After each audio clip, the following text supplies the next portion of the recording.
Profesor Néstor Rosanía, director del Centro de Estudios en Seguridad y Paz. Buenas noches, bienvenido a Red Más Noticias. Buenas noches, Giovanni, para ti y para todos los televidentes de Red Más.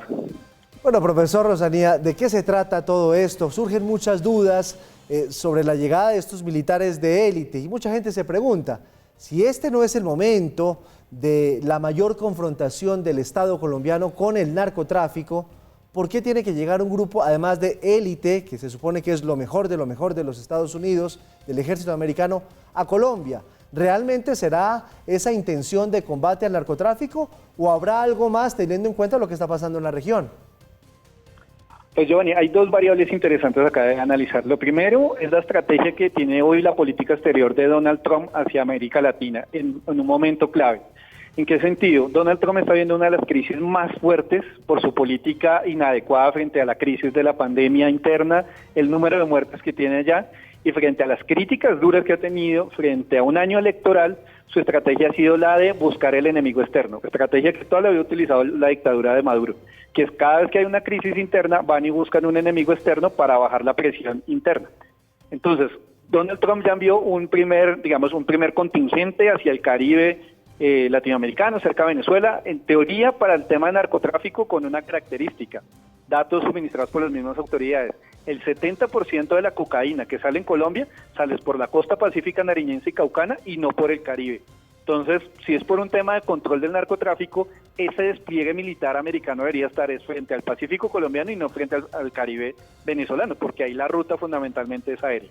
Entonces, primer elemento. Ahora, segundo elemento, las tropas americanas en Colombia. Lo que estamos viendo es parte de esa estrategia de disuasión que ha ido escalonada, porque ya se han hecho algunos ejercicios, recordemos que la número 82 unidad de los Estados Unidos que participó en la Segunda Guerra Mundial, esa unidad emblemática de los norteamericanos, ha hecho ejercicios militares aquí en el fuerte militar de Tolemaida. Entonces, lo que se está generando continuamente es una estrategia de disuasión para mostrarle al gobierno de Maduro que aquí hay una alianza muy fuerte con los Estados Unidos, pero en el fondo, si la hilamos mucho más delgado, lo que vemos es parte de la estrategia de la política exterior de Trump en un año electoral y donde la pandemia lo tiene en crisis.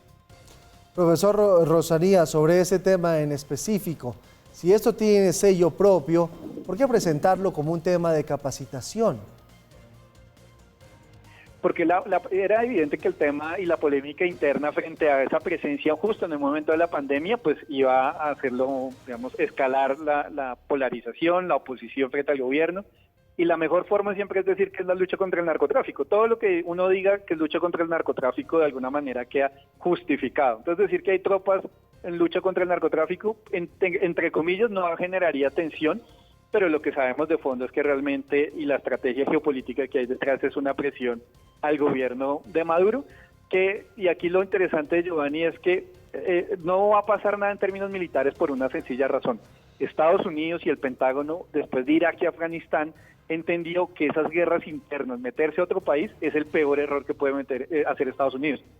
Lo vimos en Libia y en el caso sirio. Ya Estados Unidos no entra con hombres de infantería. Lo que hace es que apoya a los rebeldes y genera espacios de exclusión aérea, pero ya, digamos, directamente no entra. Entonces lo que se está generando es como una tensión hacia el lado de Venezuela, una presión, pero sabemos que militarmente Estados Unidos no va a cometer ese error porque eso sería abrir una guerra de cuarta o quinta generación.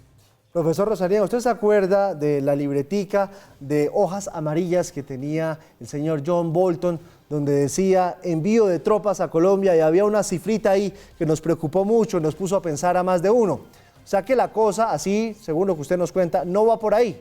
Este envío de este contingente no tiene nada que ver entonces con esa hojita que en su momento tenía el secretario de Estado de los Estados Unidos.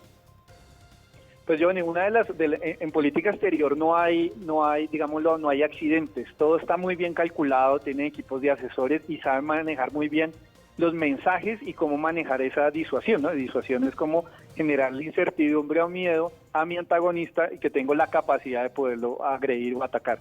Entonces, lo que hemos visto es que ese mensaje era, evidentemente, él pone la mano y deja ver el número y la cifra, es generándole más presión a Venezuela, más disuasión, pero lo que sabemos es que Estados Unidos, y lo vimos en Libia y ahora en Siria, Estados Unidos no comete ese error.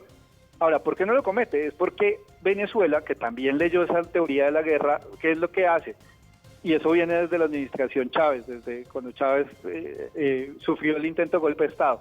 Crean las milicias bolivarianas, que eso derivan los colectivos chavistas, que son todos esos civiles armados, y que eso es como una guerrilla urbana que tienen, o un grupo paramilitar que tiene Maduro, y eso es a lo que Estados Unidos no quiere enfrentarse. Estados Unidos militarmente es la potencia militar en guerra regular, o sea, un ejército versus otro ejército, pero en las guerras irregulares o asimétricas le ha ido muy mal. Pues pensemos esto, desde el 2001 y desde el 2003 no ha podido salir de Irak y Afganistán, y esas guerras todavía siguen empantanadas. Pues, profesor Néstor Rosanía, director del Centro de Estudios en Seguridad y Paz, como siempre, gracias por estar con nosotros en Redman Noticias. A ti, Giovanni, muchísimas gracias, y a todos los televidentes de Red.